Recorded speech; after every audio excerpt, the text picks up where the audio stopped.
The moment our fellow geeks, dweebs, nerds, and other unfortunates have been fervently waiting for has finally arrived.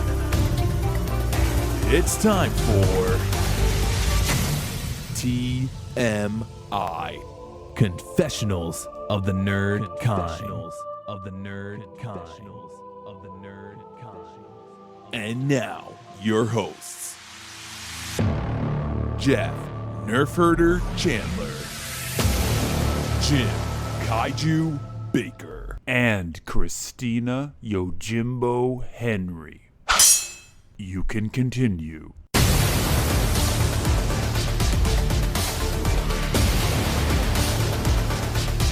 And now, let's get on with the show.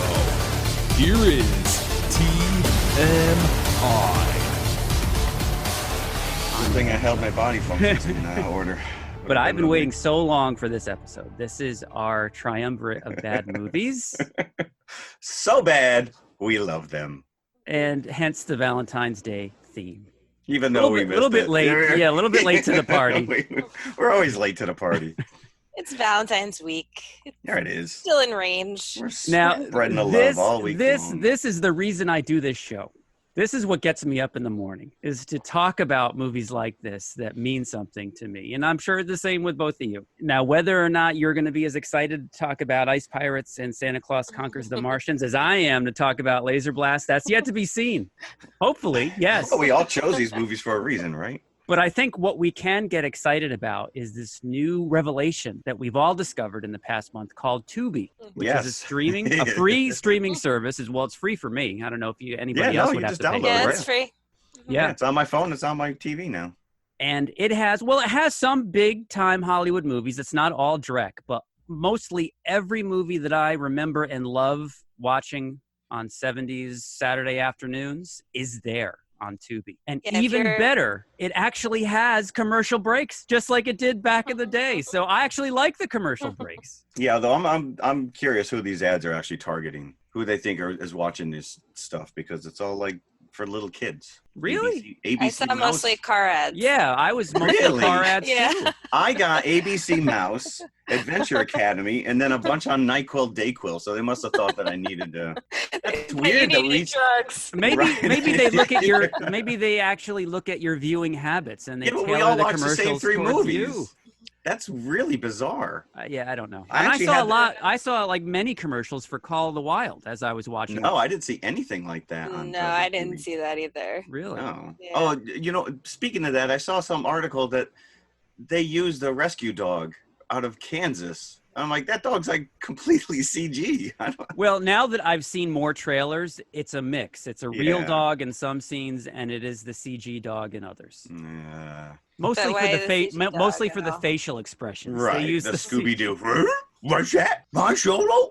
We're not going to the mountain. Railroad. So before we get into this, and I can't wait until we do. All right. What kind of news do we have? Let's do some news. I want to follow up a little bit with last week's episode because we talked Harley Quinn. By and large, I think we liked it. We thought it was worthy. Every time it gets brought up in conversation, I'm immediately told, oh, yeah, I heard it. It was horrible. I heard it sucked. And then I feel the need to defend it.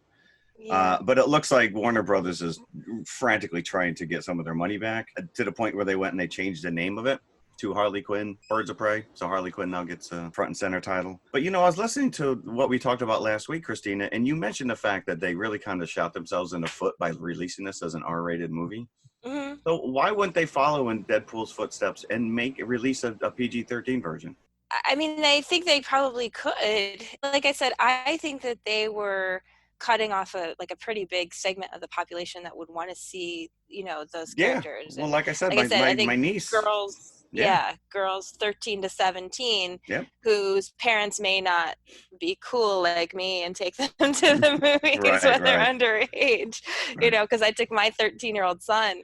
I think, too, that calling it Birds of Prey and not putting Harley Quinn front and center was a mistake because it's clearly a Harley Quinn movie and she was a standout character from Suicide Squad. So if they wanted to capitalize on that, I don't know. I think everything about the marketing was weird. And like I said last week, I couldn't even figure out why they put it in February, because I couldn't figure out if they were trying to make it succeed or fail. Well, really, and unfortunately this week Sonic came out and friggin' ran it over. And I was some of the money that went towards Sonic, I'll tell you that. You're lining James Marsden's pockets right now. I am. Wow. Now, Jed, this is interesting. Have they already retrofit the movie with the new title? Have they released new prints? The marquees, I don't know about the in print and on the marquees, they're relabeling it Harley Quinn. Yeah, and as you said, they did go back and reboot Deadpool to be a PG or PG-13 or whatever it was. Yeah, but that takes time, I'm sure if they Deadpool. But think about, like you said, the one scene where she's snorting the coke, and you can get rid of that whole scene with the girl on the table, any kind of sexual reference. There's really not a lot. There's violence, but it's cartoon violence. There's alternate takes. I don't know. We may see it. We may not. Who knows? The other thing that's weird is, the budget was like $80 million, right? Right. So worldwide last weekend and its opening weekend, it took in $83 million. So that was the worldwide take. That's global, right? Yeah. So it wasn't like a flop the way you failure. Think of a flop. Yeah. It's no Condor Man. Is that what you're pointing? Yeah. But I do think there's a narrative that's being built around this movie that it's a failure and that people don't like it. I've seen a lot of positive responses, on Twitter from other people that I follow. That's good, right? Yeah, I have about too. how much they like it. So fake news. Yeah, somebody has decided that it didn't do well, and then everybody sort of caught that story. And unfortunately, so have audiences. It looks like because they're staying away. Well, I recommend, and we recommend you go. Yes, we Make do. Your own opinion. All right, let's move on from that. Kevin Smith. We had actually talked about that he is rebooting Masters of the Universe for Netflix. Yeah. Are you excited? Do we need to continue He-Man's story? Is this animated or live action? I believe it is animated because we have an all-star cast lined up. Mark Hamill is going to be front and center. Now, guess who he's going to be voicing? Skeletor. Yes, of course. Yes, not too far of a stretch, right? Lena Headey is going to be Evil Lynn. And then we have Sarah Michelle Gellar, who I believe is going to be playing. I didn't write down who she's playing, but I'm guessing it's who's the princess. Do we have Eddie Deason as Orko? Please tell me that you saw that. I did not see that. Those are the three big names that popped up. And I can't even tell you who's playing He-Man, but we'll see.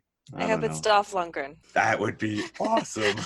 That would be amazing. Although you wouldn't understand a word he was saying. Well, he's not bad. He's not bad. You can understand him. And as soon as you said reboot Masters of the Universe, I was like, they're rebooting the live action Masters of the Universe. I immediately had a Dolph Lundgren flashback. Yes, he looked damn good. Which we actually we reviewed that. If you want to go back and listen to that episode. Yeah, coming to a Throwback Thursday near you. There you go. Yeah. Jim's all over that on Throwback Thursday. Wait, you guys reviewed Masters of the Universe, the live action one? Yes. Why would we not? How far back was that? When did we pair that with? Oh, we paired it up with Lego Movie 2. Oh, okay. So it wasn't that long ago. No, that's dated February of last year. I see what we were doing there. It was a tie-in adaptation kind of a show. Yeah. Yes. My title was Rainbow Colored Vomit at its finest. Let's go. Rick Moranis out of retirement for Honey, I Shrunk the Kids 5, 4. And yet they couldn't get him back for Ghostbusters. No, he didn't want to come back for Ghostbusters, nor what was the other movie that Spaceballs. He did do a cameo on the Goldbergs as himself for a Spaceballs episode. Where is the Strange Brew reboot? I would Bob and Doug McKenzie. You hoser, eh? Strange Brew is a remake, Jim. It's a remake of Hamlet. You know that, right? It is. Mind blown. Wow. Hamlet. Okay. And then finally, we're going to talk about this because this will get Jim all excited for his lead-in feature, which is Universal Studios has announced a third new park in its Orlando property entitled Epic Universe, which will include Super Nintendo Land, Fantastic Beasts, How to Train Your Dragon, but most importantly, we're going to get a classic Monsterland of the Universal monsters. So we will be seeing Frankenstein's monster, Dracula, Wolfman, Mummy, and the creature from the Black Lagoon. You'll also see the Invisible Man, but you probably won't see it. Yeah, you won't see the Invisible Man. Yeah. Yeah, you might run. Well, maybe you'll into see glasses floating around every once in a while. Oh, that'd be genius. Somebody right? with a fishing That rod, would be like walking. genius, like one of those clowns with this invisible string, and or just like the fake footprints showing up. Now, this is fascinating to me. How are they going to lay out this park? Are there going to be like rides? It was going to be Is like it a going to be little village with a castle and the windmill from Frankenstein. like, I imagine there'll be like a walk-through haunted house type of thing, maybe. I want the whole thing to be black and white, though. Everything painted, even the characters, black and white, right? Because that's how you know them. I mean, I think that the article said there's supposed to be a dark ride, so I'm expecting. Oh, a very dark ride. Yeah. Hopefully. Dracula just comes out and sucks your blood. Yeah. Like a haunted mansion type thing. Hopefully, the Yes. creature from the Black Lagoon gets his own section ride. Oh man, whatever. no, yeah, just like Jaws, right? You're Yeah, on like a little boat ride. and then Yeah. he just comes up, but it's a guy in a suit. Oh hell yeah! Take my picture with him. Yeah. I could do without Dracula or Frankenstein's monster, but creature from the Black Lagoon, that guy is awesome. Yes. I almost feel like I want to go, not even to see the Universal area, but to go into the gift shop that will be attached to The Universal Monsters. the Universal Yes. Monsters. Like I will, just buy everything in the store. I'm Right. sure. Yes. Is this their attempt? Because they tried that dark universe. They tried to reboot this with Tom Cruise's Mummy, and it didn't do so well. It was a different take on the character for sure, but they were definitely trying to set it up with Russell Crowe as Jekyll and Hyde, and Tom Cruise was set to come back. It didn't do so well, and I guess they're moving on. It's like, screw it. I want to know, was it Jekyll or Hyde that ate all the pies? Because one of them did. Are you talking about the magpies? Are you talking about the... I'm talking about the The tremendous growth fat- and Russell the Crowe's girth girth. that is. Are you not entertained? Brr. All right. We've gone down the rabbit hole on this one. That's my news. The only other thing I had, which was Harrison Ford was on Ellen and did say that Indiana Jones 5 is set for production and filming this summer. This summer. We've heard that like 3 years in a row. I've also heard that like Chris Pratt was supposed to take over the role in a reboot. Yeah, so. there was talk of that. And Harrison Ford, you can never replace that character. I don't think so. He's not like James Bond. You say that, but like I thought, now I forgot his name, the actor who was in Solo. I thought he was fine. Oh, Aldrich. Yeah. Yeah, no, I agree. Yeah, I agree. I agree with that. I don't know. I got nothing. Let's move on. That's akin to having a new Marty McFly, right? Oh yeah, you can't do that. You can't do that. Some characters. I heard Eric Stoltz is not doing anything. Maybe they can bring him back. Like all that footage is coming out now. Like you have to imagine that almost 3/4 of that movie was filmed with that actor. All right, we digress. We do digress. Laserblast. Let's get into Laserblast. No, we've got one more piece of news. Jim's got news. Okay, I apologize. If you are one to follow our Twitter page or our Facebook page, you will notice a big difference starting today. That Christina is now a completely 100% official member, meaning not that she wasn't before, but now she is part of our logo. Jeff has made her own caricature. And she's got a little samurai outfit, a robe and a sword, and it looks really awesome. So please, if you never have looked at our Twitter or Facebook or website, continue to listen and you'll get all that information at the back end of the episode. Or we didn't even talk about this, which was the fact that we now have a store set up on TeePublic, Movie Nerds, where you can actually go and purchase shirts with our logos on it. And I'm going to be working on it today where you'll be getting a shirt with the 3 caricatures. And I'm going to buy one of those immediately. You'll have the 3 of us. You can take us wherever you go. Now, this means that she can't leave ever. It's true. Yeah, I know. My banner is already outdated with Mike on it. No, I love the caricature. I think it looks so good. And I showed it to my son, and he was like, "You have a little katana." He was so excited. Almost like we're the podcast version of Menudo. Like you have to replace the members. Too old. What's that? You got some facial hair? You're out. Eventually, our children will. Yeah, eventually our children will take over for us. Oh, nice. I don't see that happening. Yeah, they don't even listen to the show, Jeff. No. It's probably a good thing my family doesn't listen because I have thrown some stuff out there. We can all agree that maybe it's best unshared. Correct. With the familials, right? Yeah, I'll share it with the rest of the world. All right, so let's get into it. Let's shall we? Let's get into this. Laserblast. Our 3 bad movies, and we're going to start with me and Laserblast.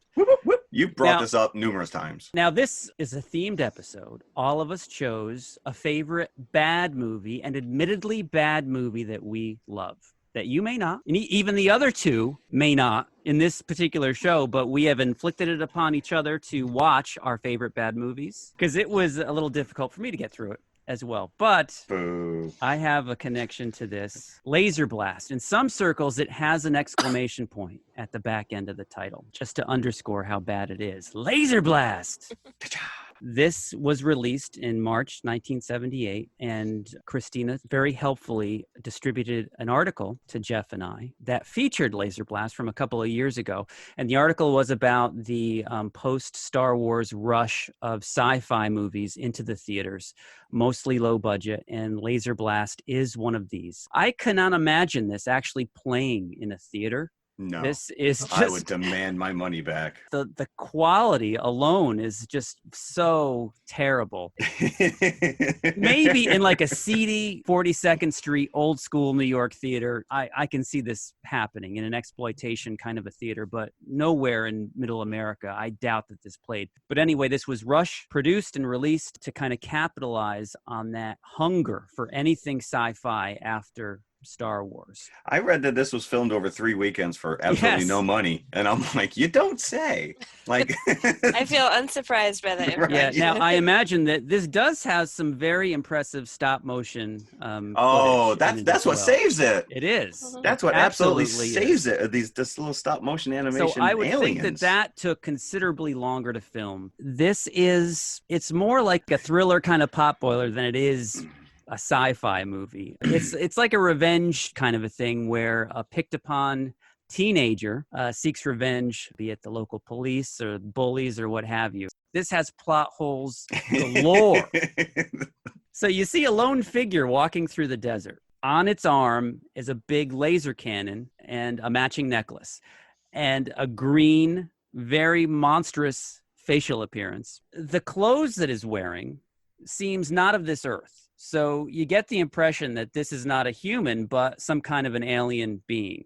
And it is being chased by a spaceship with the cutest stop motion aliens that you're likely like to turtles without encounter. a shell. Yeah, they look like. exactly. They're awesome. This is the highlight of the whole movie, these little creatures. So at the very beginning, they have a shootout with this alien being, these two giant turtle creatures. They disintegrate them with their laser gun. A plane is flying overhead at the time, so they get spooked, jump back in their spaceship and leave, but they leave behind the laser gun and the necklace. And it's like a body chalk outline of black ash in the desert that they leave behind. It's like when Wile E. Coyote hits the desert floor. So then the aliens go, they leave the gun and the necklace behind, boom, that's the beginning of the movie. So it's never explained to the viewer at any point in the movie what this thing was, whether it was a human that mutated like we see Billy Duncan do a little bit later on, or if it was an actual alien that they were chasing. We don't know. The sequel never came, so we never...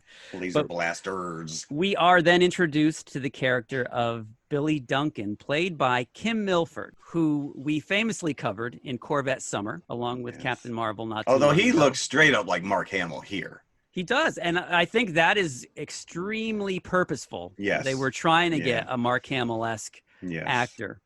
They couldn't afford shirts, apparently. No. Apparently, he was always in need of a good stretch because every time he stood up, his armpit hair was on full display as he stretched. Well, it was the 70s. So Billy is very put upon. A couple of bullies seem to have targeted him daily. And one of these bullies is played by Eddie Deason, the most unconvincing bully. No, right. Billy's more manly than this guy. Froggy, right? Froggy, his name is. Froggy went a courting, he did right.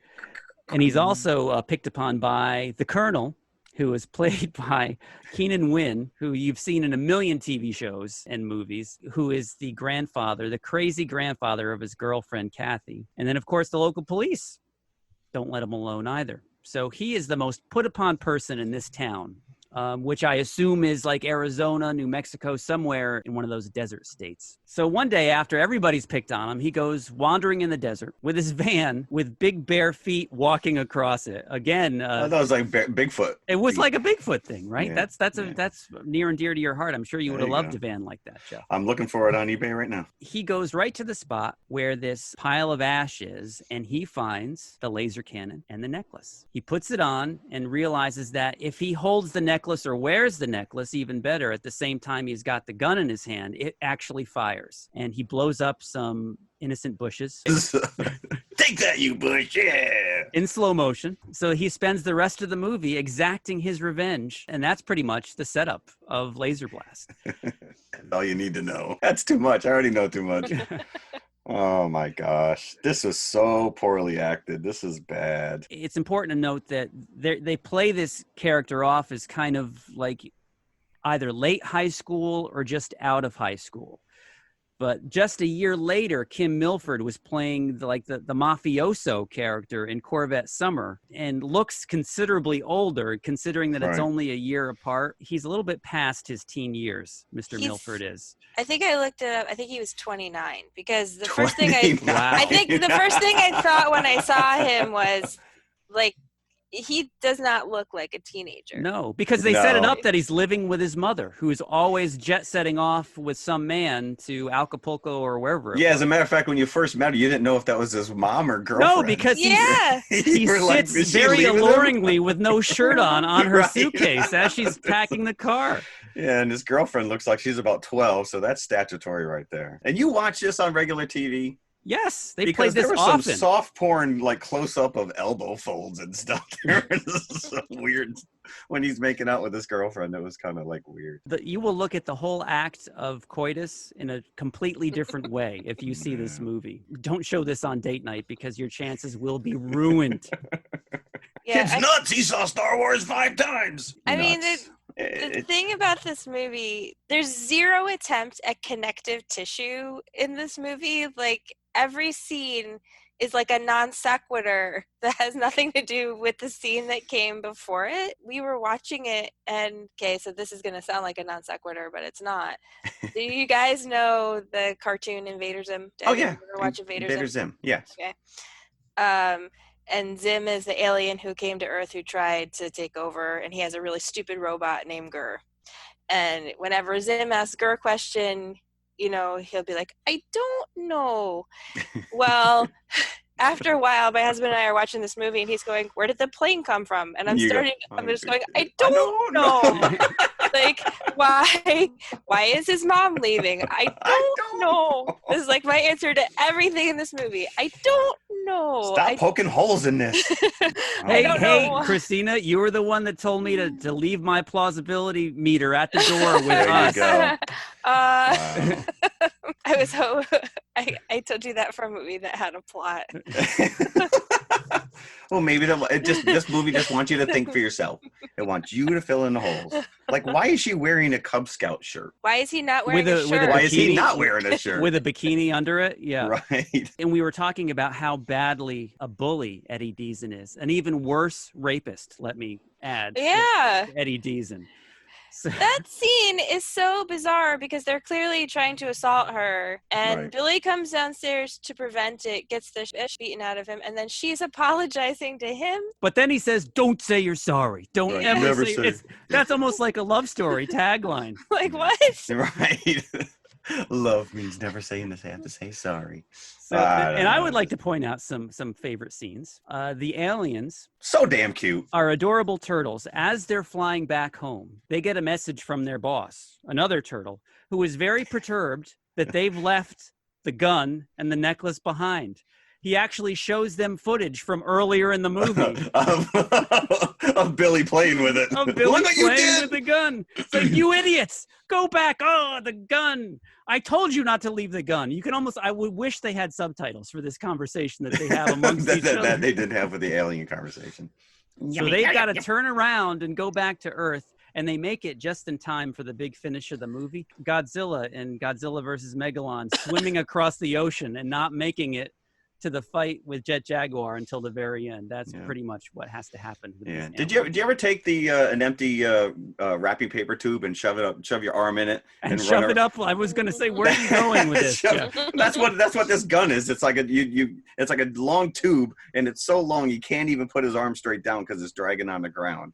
It's just an ill-conceived weapon to begin with, and then it kind of makes like a baseball cage, and it's shooting the ball at you. Oh, It yes. kind of makes that sound when Thump. you until you actually put the necklace on. Yeah. We haven't mentioned Roddy McDowell's cameo. No, we haven't. He was slumming it, man. I don't know who somebody had something on him. I mean, I just started to wonder, will he do anything for a paycheck? Apparently. He went right into the black hole after this. This was its own black hole, this movie. Maybe he was recording So now, but this Vincent's is why, voice. this is what attracts me to this movie to begin with, because it's got that, it is so amateurish, and the article, Christina, that you forwarded us that features Laserblast, and I think it mentions this, that it's so amateurish, it's ominous at the same time, because it's just got this unknown quality. There's a lot of unknowns in this movie, but it just has this weird vibe to it. The monster makeup effects whenever Billy puts on the gun. In a lot of the shots, for a kid to watch this 6, 7 year, whatever I was when I saw this movie, it was kind of creepy. He's creepy before he had the alien face on. And the whole scene with the doctor, with Roddy McDowell, as this metallic thing is growing out of his chest. And let me point out that during the sex scene that we were talking about, Billy has this huge welt in the middle of his chest with this metal thing growing out of it, and yet they still get down and dirty. Roddy's tapping on this thing with his tweezers. Does that hurt? Does that hurt? No. I'd like to take this, Billy. Is that okay? And yeah, sure, take it. Just peels it off him. And then, of course, the alien version of Billy, once he puts on the gun, can't have the doctor finding out what his secret is, so he unfortunately blasts innocent Roddy McDowell. Cornelius. He did. Damn you all to hell. But we've also got a man in black in this movie that's investigating the goings-on here. He looked like the guy that was always chasing the Hulk around. Okay, so do you know who this is, guys? Jack McGee. He's from The Godfather. It's Gianni Russo, who played Carlo Rizzi in The Godfather, and I'm going, what the hell is he doing in this movie? Yeah. He looks like he came from a different movie. He does. And he probably did. He was probably on the set of another movie and drove in his car. Yep. But I like how he tells the sheriff, get your feet off the desk and get that cigar out of your mouth. And he does. Yes, he does. They question Billy and they let him go after they see the thing in his chest. I'm like, if you just kept him there, this movie would be over. Well, the car blows up and they're like, it's just kid pranks. It's like he blew up a car. We did talk about that Lush Goldsmith score, though. I'm assuming that Joel Goldsmith is Jerry's tone deaf brother. Actually, he's his son. Oh, well, his tone deaf son. I like the score. I liked the score. The score was co-written by Charles Band's brother. So it was Jerry Goldsmith's son and Charles Band's brother. I thought the score was very Carpenter-esque, if you ask. Carpenter-esque. Yeah. Oh, maybe I gotta go back and get it to listen to. Can I find this on CD somewhere? You can. Download it. They released it. They released it in I think 2002 on CD. You can probably get it on eBay. Wow. There was enough demand. People are like, whoa, what happened to that? And so another big plot hole is the character of the Colonel, which is Karen's grandfather. When we're first introduced to him, he just goes off on this crazy rant. He was like the old man in the yard, yeah. Operation Sandust. Hush, hush, hush, hush. He keeps saying over and over again. But he knows the man in black. So maybe he does have some connection to these alien goings-on, but you never find that out. No, nothing. No, that was actually intriguing. Grandpa's going to step in and take care of things, but he did not. Right, it's like a plot thread that just sort of drifts into the wind. You never see it again. And it's forgotten. Yeah. And when you get to the end, you're like, seriously, that's how it ends? Yeah. Like they don't even take the weapon back. Again, you don't see it anymore because you assume it's been disintegrated because you just see. Well, how come it didn't get disintegrated the first time? This is true. Well, they didn't give him the super death ray that they do at the end. They give him the lighthearted death ray. Jeff, don't look for logic in this movie. Know. Okay. Yeah. I just noticed that Froggy, every time they were showing Froggy and his buddy in the car there, the long shots, Froggy's like sitting way over next to the window, and then they do a close up and he's like sitting on the guy's lap. I'm like, they're getting pretty cozy there in Jock's car. And I did see a cut scene from when they were driving together where Froggy's leaning out the window and says, Herbesheimus, Herbesheimus. He did. There was that nice scene at the pool where all the girls in there. It was like gratuitous shot of all the girls in their bikinis. Which was heavily edited, I might add, for television, because I I do not remember that from. Well, that's what I was asking about the sex scene. That was left in. That was left in because if that was left in. That's crazy. It is so uncomfortable that you lose the fact that they don't really show anything except. No, like I said, it's like close up of elbow folds. Elbow folds of somebody like oh, I'm looking at something that maybe of a pair of hands painfully rubbing somebody else's skin. You don't know where on the body it is. And then the really extreme close-up of the two lips meeting and then coming. There's a lot of fun explosions. There are a lot of explosions. Like the two cops, it's funny because the fat one is always yelling at the skinny one because the skinny one's eating, not the fat one. But then the fat one takes his food. That's hysterical. Yeah, this was one of those Saturday afternoon movies that I watched every time it came on. You're a lonely child. There was just something about it. It was the horror aspect, the transformation aspect when he was turning into a monster and had no control. It was like a Wolfman kind of a scenario almost, but instead he was a green-skinned, sharp-toothed Luke Skywalker. So I looked up some information about the performers in this movie. You use that term loosely. And I started to think as I was looking it up that this movie was cursed because Kim Milford died really young at the age of 37 of heart failure. Oh, jeez. Yeah. That's because Roddy McDowell took that plate out. That's right. Killed him. And Cheryl Smith, who played his girlfriend, died at the age of 47 from complications from hepatitis. Damn. So that's under 50. That's still pretty young. Now, she was a big exploitation actress. Yeah. Now, she looks as white as the driven snow and so innocent, but she is in a lot of seedy movies if you look at her resume. Yeah. Caged Heat, I think, is her most famous role. Yes. The Women in Prison movie. The Incredible Melting Man is another genre touchstone that she was starring in. And this movie called Lamora, which is, any movie would induce nightmares in a child. It is Lamora, which is about vampires, and she is an innocent child. This may have been one of her first movies where she's kidnapped by this coven of vampires. But yeah, a tragic story. And Joel Goldsmith, the composer, died at the age of 54 from cancer. Oh, see, I just made fun. Yeah. I just made fun of him. You mocked him, Jeff. Curses. But you know who's still with us? Eddie Deason. He's still out there making movies. And Gianni Russo. I don't know if you guys know the story about Gianni Russo. Do you? Gianni Russo, no. Tell us the story. Even if I do. Do you know it, Jim? I don't know the story. Okay. Gianni Russo, his public persona has been that he doesn't just play a mob guy, he is a mob guy.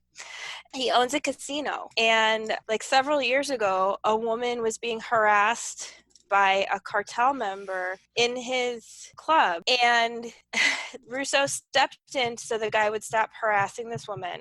The guy attacked him with a broken bottle. Russo is a licensed gun owner, and he has license to carry. So he took his gun out, shot this guy twice in the head in front of a room full of witnesses. He got off because it was ruled justifiable homicide, and it turned out that the cartel member that he shot belonged to Pablo Escobar. Wow. So Escobar put out a hit on him and then later rescinded it because he found out Gianni Russo was Carlo Rizzi in The Godfather, and The Godfather was Escobar's favorite movie. Wow. True story. I take it back. Come back. Did this take place in O'Malley's Bar by any chance? This needs to be its own movie. I know. It's crazy when you hear it because it sounds like something that's made up. Yeah. Wow. It does. That's so, crazy. yes, it's completely. That's why when I was watching the movie and the sheriff is like talking back to him like, Sheriff, don't F with him, okay? He's a made guy. Yeah, right. That's too bad he didn't get to take on Billy one-on-one because he never got the chance. No. I didn't know why he was in the movie, to be honest with you. Like, he just showed up. He, like, somehow unerringly goes to the exact spot in the desert where Billy was. He finds the broken piece of glass. Yep. He picks it up like it's a clue instead of just like litter, right? Like Billy this was is here. Very interesting. Yes. Let me take this with me. Only aliens could break a bottle like this. And Billy's final rampage in the city, which looks like the back lot of Universal. Yeah, it is not a city at all. There's not a soul to be found, and No. the most damage he does is to the poor Garbage mailbox can that he pulls. which is a federal offense, by the way, Billy. It is. And then our turtles come, as we said before, and really glad blast him, and then he dies, unfortunately, at the end. She doesn't even check for a pulse. No, She's she just doesn't. like, oh, he's dead. It's like, but as I said, the gun and the necklace are nowhere to be seen around Billy's body, so you assume that they have been disintegrated in the blast, and that is the end of the movie. Now, we didn't mention that Kim Milford, his claim to fame was he was the original Rocky in the original cast of the Rocky Horror Picture Show, not the movie. Oh, I didn't know that. The Broadway version. Also, he apparently he had roles in the Mod Squad and Mannix, and he was all over the TV in the 70s. Mannix. Laserblast was his big screen leading man role. Do you think for years he was like, I was in Laserblast? And they actually were looking into doing a sequel for this in 1988, and it never came to be. They purloined it into this movie called Deadly Weapon, which was kind of the same setup, but it never was the Laserblast sequel that Charles Band was planning on. So there you have it. Our first movie in our trio. It was a stinker. Now I'm a little offended by this. No, I think we... What did you expect from us? Did you really expect us to be like, dude, this was unbelievable? I think we all may be a little bit angry by the end of this episode. Maybe. At this point, it's just me. We're all putting it out there. Listen, just wait until we get to my movie. So should we even give buckets for this? No, or will this I just don't think upset we. the No, rest because of us? you'll just really send you down the toilet. Okay. All right. Just No everybody buckets. know that I enjoyed the movie, and that if you seem to appreciate my thoughts and feelings on films going into this show, then check out Laserblast, please. And you have a connection to it. I still think that this should be a regular feature, that we just randomly pick some of these movies on Tubi here and just have a field day. There's so much. There's so much that It's a just plethora. is awaiting us on Tubi. Yes. I did look up for all three of the movies. I looked up the IMDb rating and the Rotten Tomatoes rating. One available. So for this, it was 2.7 stars out of 10 on IMDb. There were 5,452 votes, and no one bothered to give it any tomatoes. I would like to drive by these people on the highway with both fingers skyward. Maybe the aliens can come down and leave you a weapon. Maybe they can. Yes. You can just go to town. Me and Eddie Deason in the passenger seat. That's right. Be blowing up Star Wars movie. So let's leave Laserblast, please. Okay. And get on to our next film. Santa Claus conquers the Martians.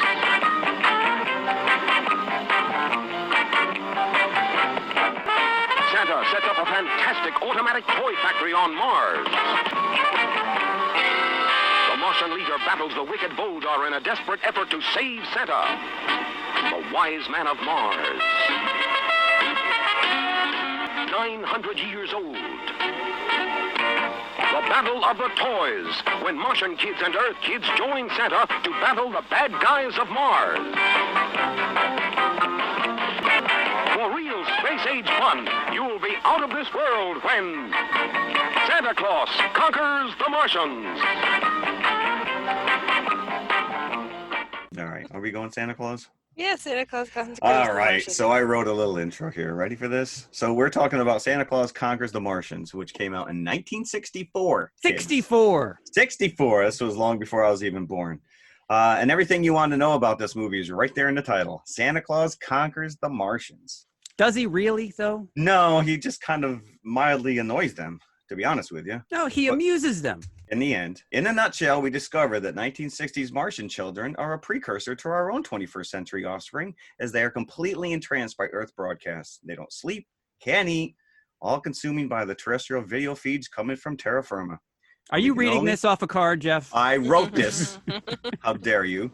And we can only speculate that they are stealing cable illegally. In an effort to stem off this malaise, the Martian leaders decide that there's only one solution. No, not turn off the television. That'd be too easy. Instead, they mount an operation to travel to Earth and kidnap Santa Claus. That's right, kidnap Santa so he can bring gifts to all the young boys and girl Martians. As you can imagine, once on Mars, hilarity ensues. Good job, Jeff. I think Jeff has a teleprompter in his room. I wrote that. And for whatever reason, I always equate that. To me, I always relate this to Thanksgiving, even though it's a Christmas movie. So I don't know if maybe somewhere along the line they showed it like after the Macy's Day Parade. And I always thought it was in black and white, and maybe that's just because my grandparents had a black and white. Maybe because of the TV that you watched it on. Because I looked, and it's always been in color. You associate it with Thanksgiving because of Mystery Science Theater 3000. Yeah, yes. But because they do the Turkey Day thing every year. But I don't know if I've ever seen their version of this. Really? I was always unaware just of this movie I've until always just Mystery watch Science it. Theater. I would just watch it on its own accord. I don't watch it to be skewered. Yes, I don't know. I like Pia Zadora. It's her first film appearance. Little kid. She played the little Martian girl. It's a Yuletide sci-fi fantasy. Santa Claus. He may be my favorite Santa Claus, by the way, ever on screen. You get a nice little song, "Hooray for Santa Claus," right up front. That's a fun Hooray song. for Santa Claus. I started to have Condor Man flashbacks. Yeah. This is like the delivery of these kids singing this song is like any elementary school assembly that you go to where a kid has a rehearsed line, and what you hear in the audience is nah, nah, nah, nah, nah. Nah, nah, nah, nah, nah, nah. It's like you can't understand a word they're saying except for the chorus. Hooray for Santa Claus. Well, at the end, they actually give you the lyrics. They spell do? it out so you with can a sing bouncing along. ball? Not quite the bouncing ball, but they do print out the lyrics so you can sing along. Did we see that on Tubi? Because I don't think I got that. Because Tubi I watched mine on Amazon. Actually, I take that back. I watched it on both because during my lunch hour, I can watch Tubi on my phone. And there's about 10 different versions of this on Tubi because it's a public domain movie. So I just picked the first one that I found. What are the different versions? Well, I mean that all these different distributors put up the same movie. Gotcha. Since it's public domain. Yeah. Okay. I don't know. So yeah, Earth Programs, Downfall of Martian Civilization. There you go. One thing though, I noticed that at first I thought maybe it was my imagination, but like the green makeup on the adults seems like it comes and goes. Yeah, it's not very strong makeup. Yeah, no. It's not very strong at all. On the kids, it's much more pronounced, the green. But it seemed like they applied the makeup once and then like didn't apply it again for the rest of the shoot. Like it just kept and it just kept fading and fading and fading. The helmets were very tight, I noticed on the Martians as well, because the skin around their eyes was pushed together. It looked painful. The main two Martians, Momar and Kimar, as in Mom Martian and King Martian, and then the kids, Gurmar and Bomar, like girl and boy. How simple can you get? Wow. And those are the only, you get about 3 other Martians. Then you get Voldar, who is the mustached Martian. Yes. Who is the mean one. Now, this guy, Vincent Beck, I recognized him. He's in like every sitcom of the 60s as the heavy, usually in a guest starring role. He was on the Monkees like 10 different times as 10 different characters. 10 different characters. Usually the guy chasing the monkeys from one door to the other during one of their, their musical romps. But also we have Drapo, who is the goofy Martian. Yes. Who ends up taking over the mantle of Santa Claus. That guy is he's Uncle Wally on Sesame Street. Really? He's a recurring character on Sesame Street for years. Bill McCutcheon. Vincent Beck, when I saw him, I actually thought if they had done an 80s remake of this, like Jesse Ventura could have played that part. No problem. With the mustache, yeah. See, we're going to get into that a little bit later when we talk about recasting. And Kimar, I didn't write down the name of the actor who played the lead Martian, but he was so reminiscent of Michael McKean. Yeah, I could see that. A younger Michael McKean. I also thought it was interesting the way like Russian paranoia is embedded in everything from this era because the 60s.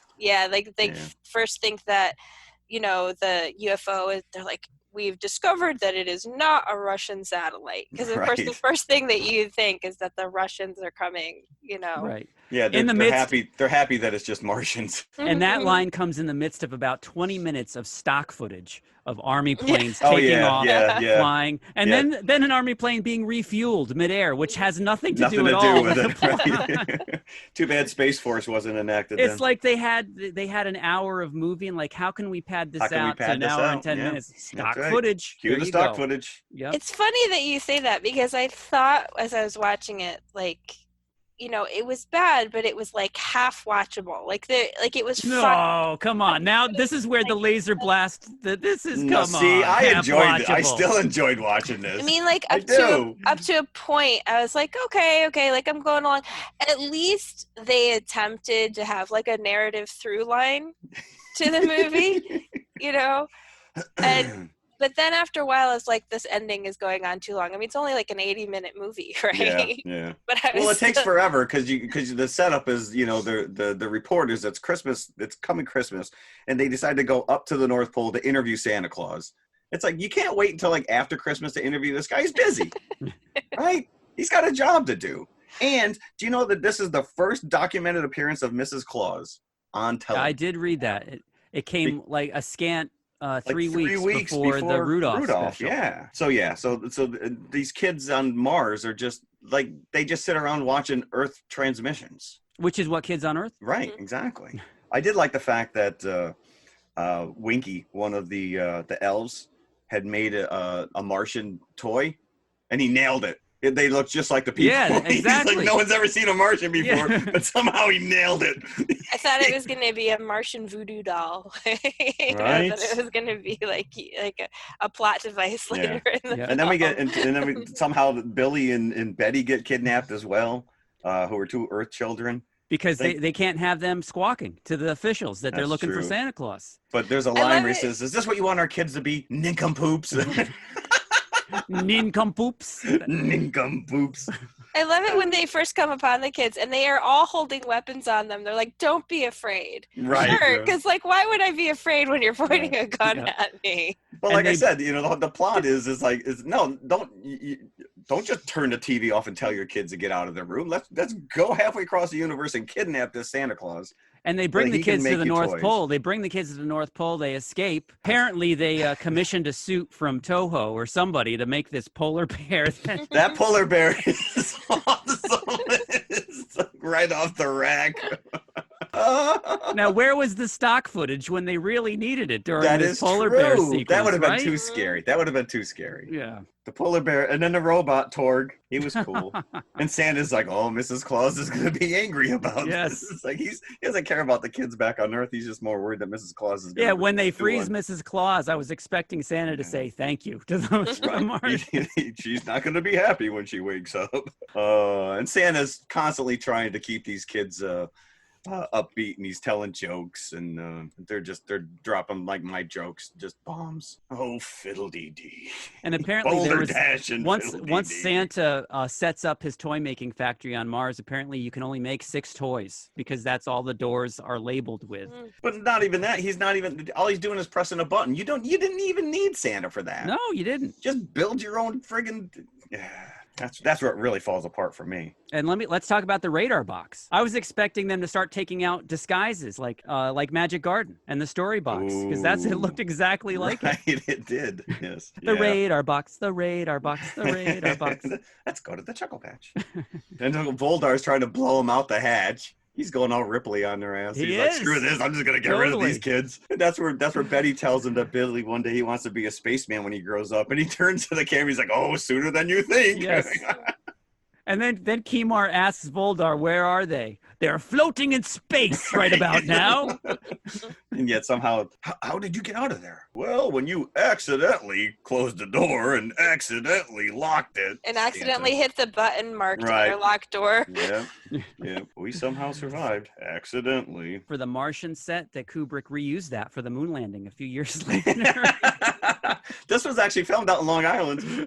Jeff, did you read that they actually came out with a corresponding Dell Comics issue? No, in I did not know that. 1966, Dell Comics released a standalone comic book that covers the plot of Santa Claus Conquers the Martians. And a little bit later that year, they released a record that if you played it, you could read along the comic book to the record. Oh, I might have to look that up. You're gonna have to look. Oh, I got some eBay dollars. There's no one here at home today to stop me. And in 1998, plans were made to remake this. Yes, I did see that. With Jim Carrey as Droppo. And it's funny you talk about Jim Carrey because he just dropped a new movie yesterday as Robotnik. So he hasn't really spread his wings too far. And you know, the whole idea of kidnapping Santa Claus, that's right up Tim Burton's Nightmare Before Christmas alley there.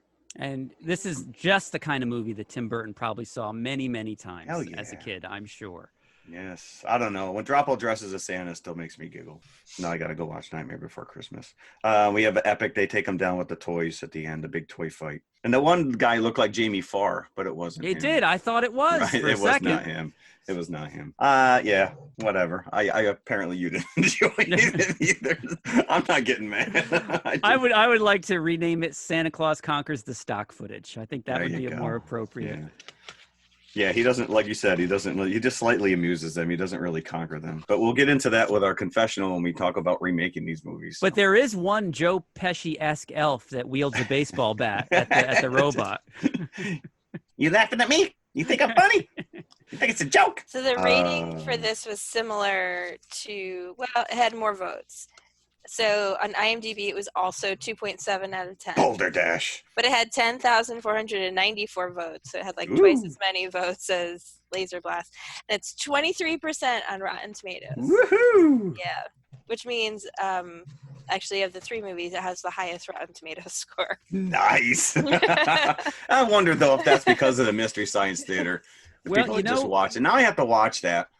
I actually enjoyed watching it without the Mystery Science. No, I've always watched it without the. Because when you watch that, you're listening to the guys. You don't. Really you're not paying attention to. No, you don't pay attention to the plot. So yeah, I appreciated it a little bit more than I did before. You had never seen it before, ever. I'd seen it on Mystery Science Theater. Right, gotcha. But not by itself. So that leaves our last movie. Yeah, this is Gem from. Yeah, it's like cubic zirconia gem. And I would say up front, my feelings are not hurt if you did not like this movie. So Ice Pirates, which is a movie about just what it sounds like. Actually, my son thought at first that this movie was about pirates made of ice, that would have been more epic. Or who had been embedded in ice and then were like woken up. So he was slightly disappointed to discover they're stealing water. That the movie was about pirates who steal water in a universe where water is a very rare resource, and there's this one big group, the Templars, who control all the water. And the plot is roughly, there's a group of pirates, and they, led by a guy named Jason, played by Robert Urich, and they go to a ship to steal some ice, and they, in the process, come upon this princess. He tries to kidnap her. Their group ends up breaking up. Jason and his co-pilot Roscoe end up getting caught with the princess, and they end up getting involved in her story, which is that her father has gone missing, and she's trying to find out what happened to him. So this is the whole plot of the movies. There's nothing to this movie. It's like made of air. It's a silly spoof, though. It's kind of like it's a swashbuckling. It's riding on the coattails of Mad Max and pirate movies and Star Wars. And a very Raiders of the Lost Ark title font as well. Yes. So the interesting thing, the movie was made the movie came out in 1984, and it was made for like $8 or $9 million, but it originally had a budget of like $20 million. Yeah, it was supposed to be a big epic movie.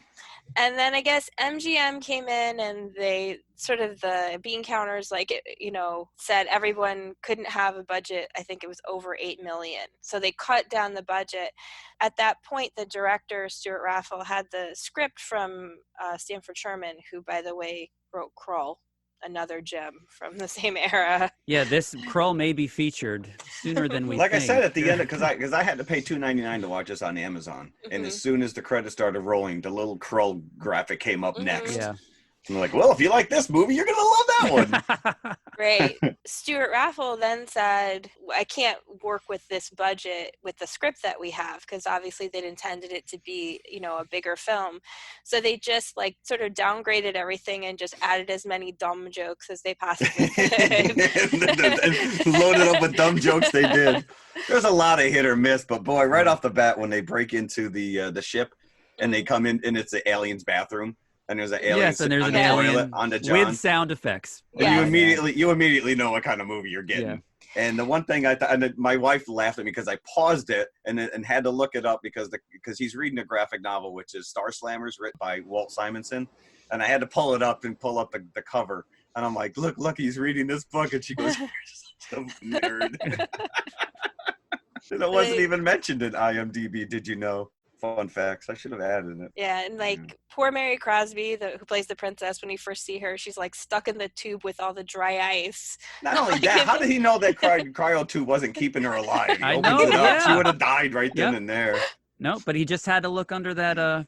Yes, and he was. I wish he had more. Christina, I'm sure you probably came across this as well. The MGM had Robert Urich under contract, and they insisted that he star in this movie. Well, Kevin Costner turned it down.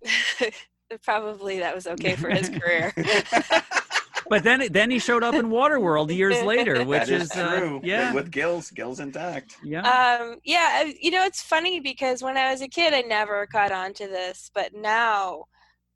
When I was watching it, I was like, Robert Urich is actually doing a really spot-on Harrison Ford impression in this movie. And, like, when I say impression, I mean, like, down to some of his mannerisms. Like, he's clearly playing I didn't. Okay. Han Solo. You know what I got? You know what I got was Adam Ant from Robert Urich. Because of the tail? Because of the his ponytail, hair? and he had on the sergeant's jacket. All he was missing was the black. God, you're right. Yeah, that's right. I actually thought his costuming was more Pirate King from what's Pirates great, of Penzance. Angelica Houston is like still wearing her costume from Captain EO. So. Captain EO. I just sold that comic book, by the way. It was a 3D comic. And then there's like a ton of visual references to other movies. Like many of the city scenes when we saw them. Oh, they're like. It looks like Logan's Run. I think they reused because there's some of the vehicles too. Yeah. At one point, the motorcycle looked like it was right out of Mega. They were watching Rollerball too. Yes, they're watching Rollerball Right? every time. Like in the background, on the screen, you see on the screen every time. It's like the same scene from Rollerball. Right. And Mega Force. That's what I'm thinking of. And the party actually looked like a David Bowie video to me. Yeah, that was rocking. Ice, ice, baby. I couldn't figure out like why they'd even bother putting John Carradine in the movie. He's in it for like I know 3.5 seconds. Yeah. Is like clearly the Palpatine-like character, you know. And then when he's not old, she's like, "This is not my dad." And always good to see Ron Perlman's jaw. Controlling things from afar. Ron Perlman. Yeah, it was before he got his drawl. He looked like he was about 12 years old here. It's so funny because John Matusak is so tall that everybody standing next to him looks short, including Ron Perlman, who's not a short tall guy. guy. Yeah, no. Matusak, and then he turned around. This was after. No, this was before Goonies. It's before Goonies. Before Goonies. Goonies came out 85. Yeah, I like the fact when they were all supposed to be these castrated eunuchs, and yet they all had bulges. They're unitards. I'm like, you couldn't have like done something. The Liberace eunuchs. I can't remember where I read this now, but the scene where they're supposed to be castrated, like where they're on the belt, that actually got cut out of the British cinema release. Oh, really? Really? Yeah, because I don't know if you guys are aware, but like there's really strict, they may not have them now, but for a long time, there were some really strict prohibitions on things you could show in the cinema in Britain, and it was because of Clockwork Orange. Yeah, and yet you could see boobies in a hair salon commercial. Yeah, but it was generally about violence. So like they had a lot more restrictions on like violent content. Chop balls. Films. Yeah, so like Dick balls, chopper. Where they were on the belt, I guess, got cut out of the cinema release. So was Ice Pirates a video nasty in Britain? Right along with Basket Case and everything, all those other terrible horror movies. Yo, man, you got Ice Pirates? Fritz the cat. I got Fritz the cat over here.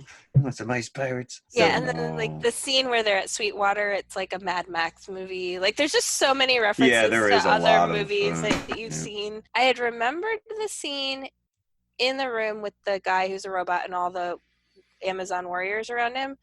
But for some reason, I completely wiped the unicorn sequence out of my head. I said the exact same thing. I literally wrote "Warrior bitches on unicorns." Do not remember this. Yeah, I did not. Because it's a very impressive. At all. It's a very impressive visual when it comes.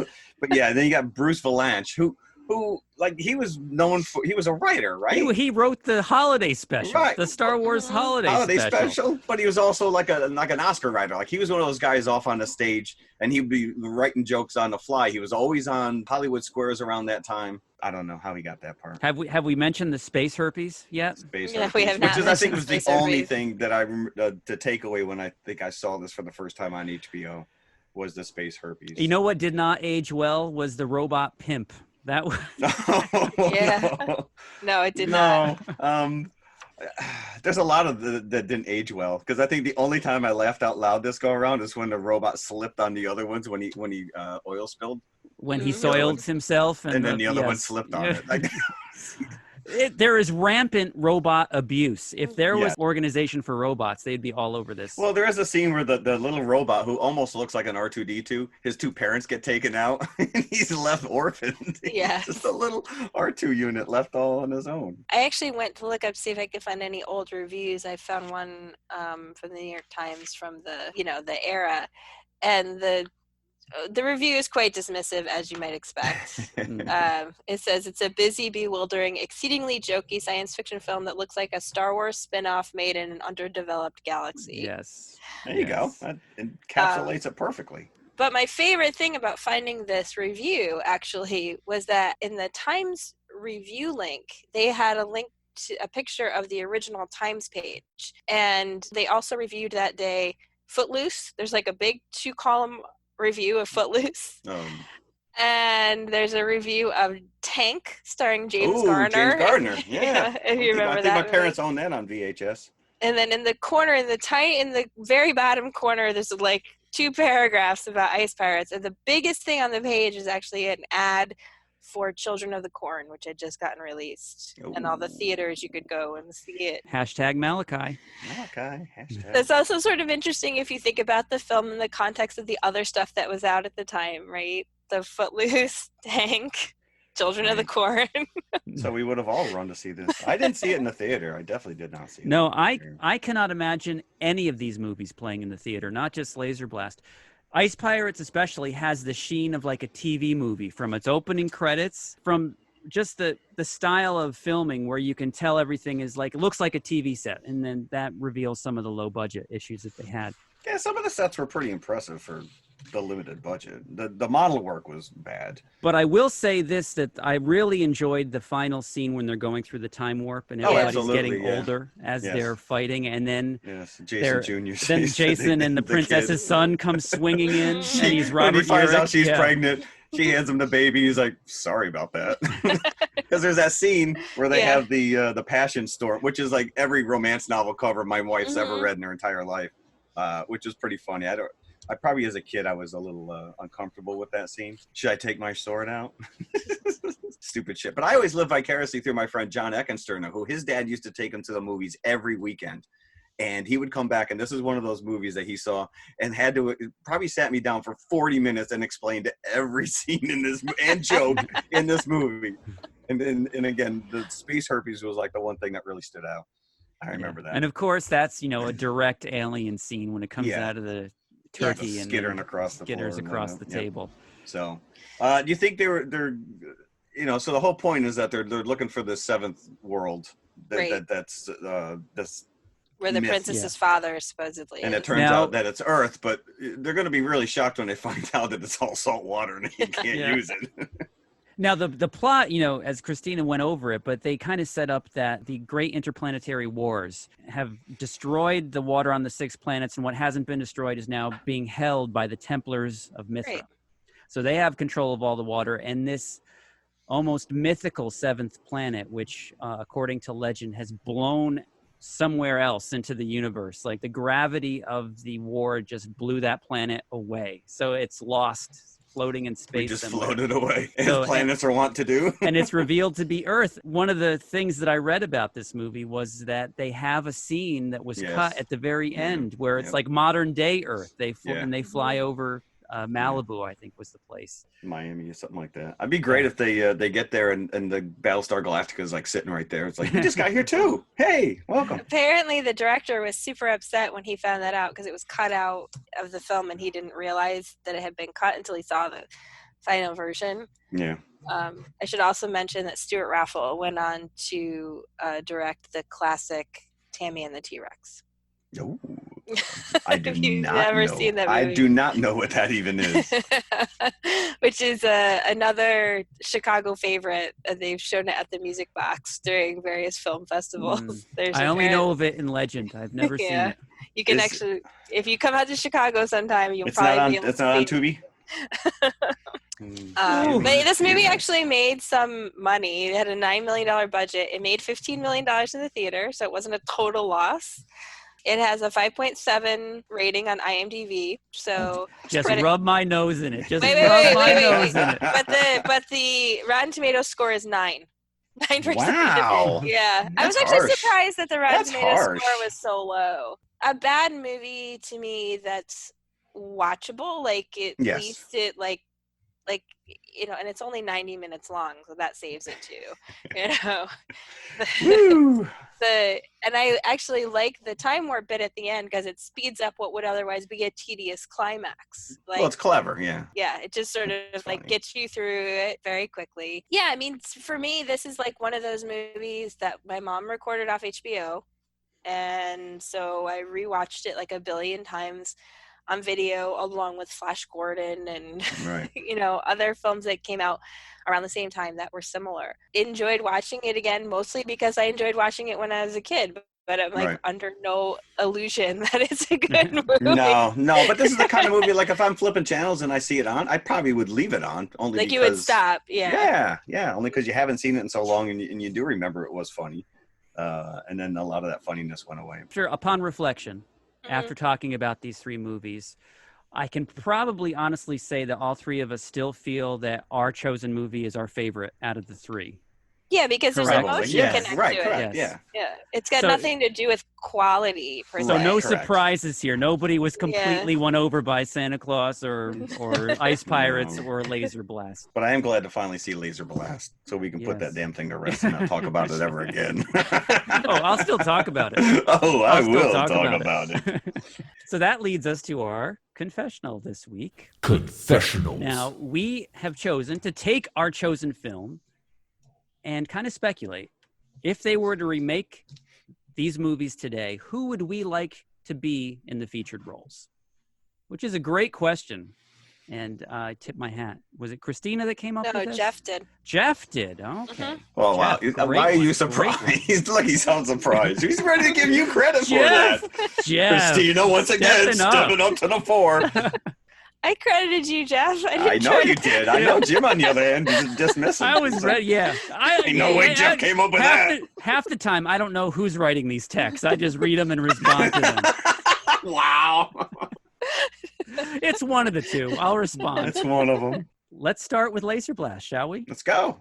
So just because of the fact that Kim Milford spends most of the time without a shirt on, I would say I would like to see a young Matthew McConaughey in his bongo drums. And every 30 seconds or so, all right.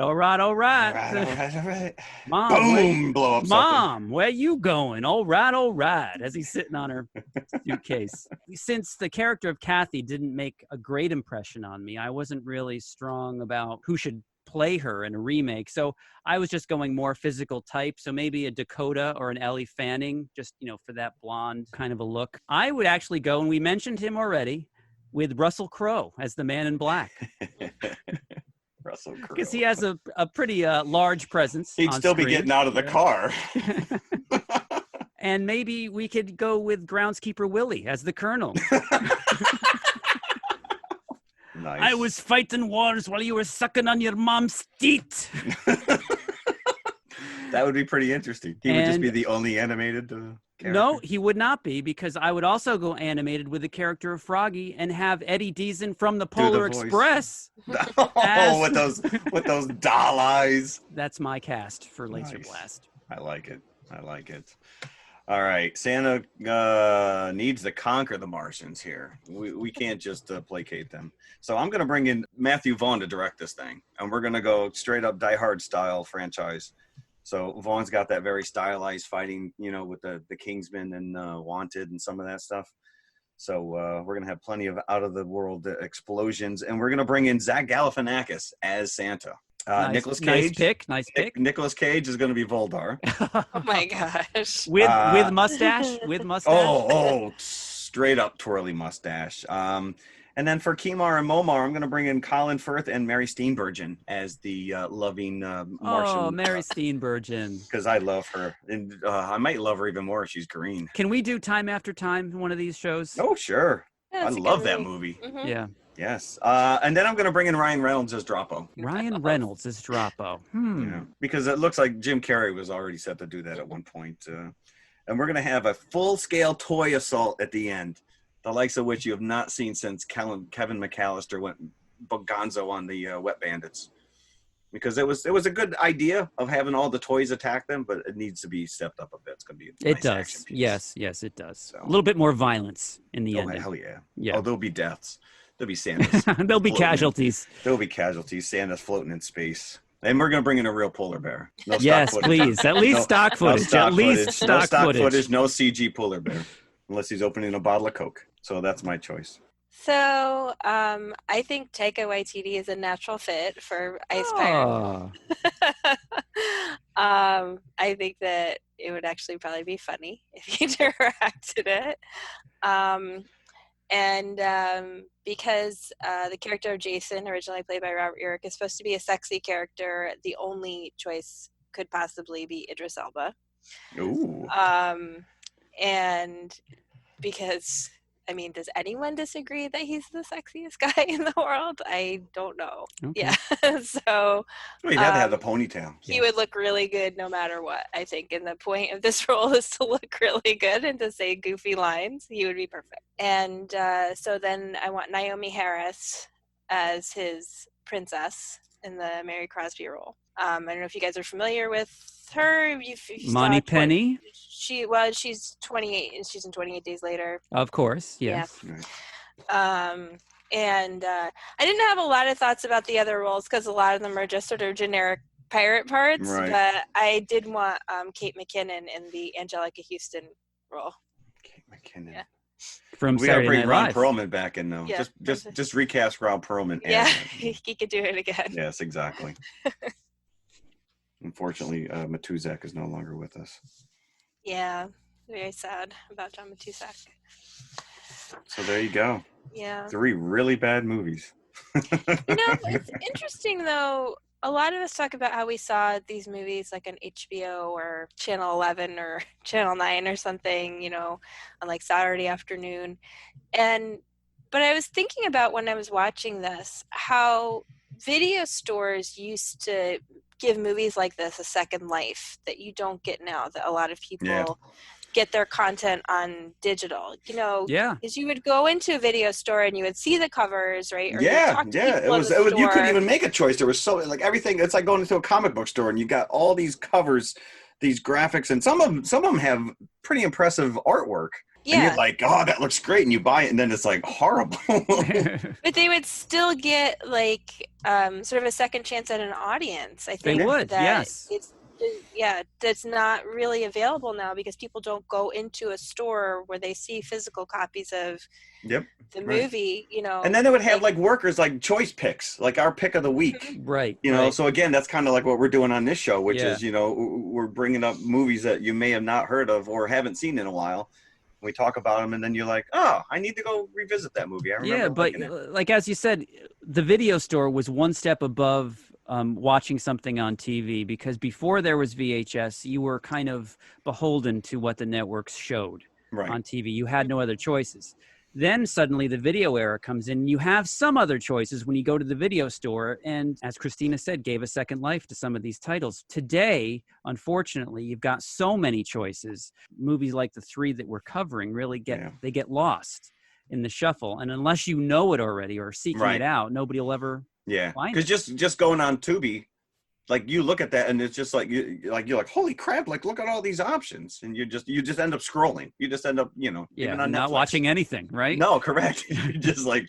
So I hope you enjoyed this, and this is going to be a recurring theme here at TMI. Oh yeah, we're going to get worse though. I'm sure. Yeah, we're going to be steering away from like. This is the tip of the iceberg, but let's talk about what we're covering next week. Christina, this is your pick. So this episode is my baby. Next week's episode is my baby. So we're going to cover Summer Wars and Princess Mononoke. So it's a anime double feature next week. Now, this is, in part, at least a 5-bucket episode, is it not? Yeah, for me, Summer Wars is. I love Summer Wars. And Princess Mononoke is not a 5, but it ranks pretty high. Anime fans, come back next week. Listen to us. We hope you've enjoyed today's episode as much as we did. I did. You know what, Jim? Just to follow up for 1 second, I just looked up Santa Claus Conquers the Martians comic book. It's on eBay. There's a graded version, a 9.0, $230. What does the cover look like? Is it the movie poster? It is not the movie poster. It's a scene of the robot attacking Santa Claus with the Martians behind it. And he says, Santa Claus, you're coming to Mars with us. Why do they want you, Santa? The little elf is saying. They got little comic word bubbles coming out of their mouths, but it's a real picture. Oh, okay. There's another version right now. It's sitting at $40. Maybe affordable. I don't want it that much. Affordable, it is affordable for those. But yeah. I just unloaded all of my comics. I don't need to start buying them again. Thanks for listening. Yes, everybody. thank you very much. Thank you. Enjoy. Have a good day, and we'll catch you guys next week. Bye. Bye. Hello, everybody. If you liked the podcast you just heard, then please follow TMI on all of our social media outlets. First and foremost, email us at tmipodcast2018@gmail.com. That is tmipodcast2018@gmail.com. And you can follow us on Twitter at TMI_podcast2018. Stop over, say hi, give us a compliment. We'd love to hear from you. Awesome.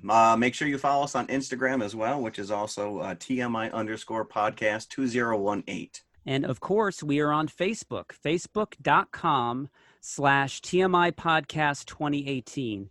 And it should be noted, we also have a community page, so join the forum. And if you like to watch YouTube, you can see us at TMI Podcast 2018, all one word. Look for the popcorn bucket. Popcorn bucket. Or you could just go to our website, which has every link there, TMIConfessionalspodcast.com. And we'll see you at the concession stand. We'll save some popcorn for you.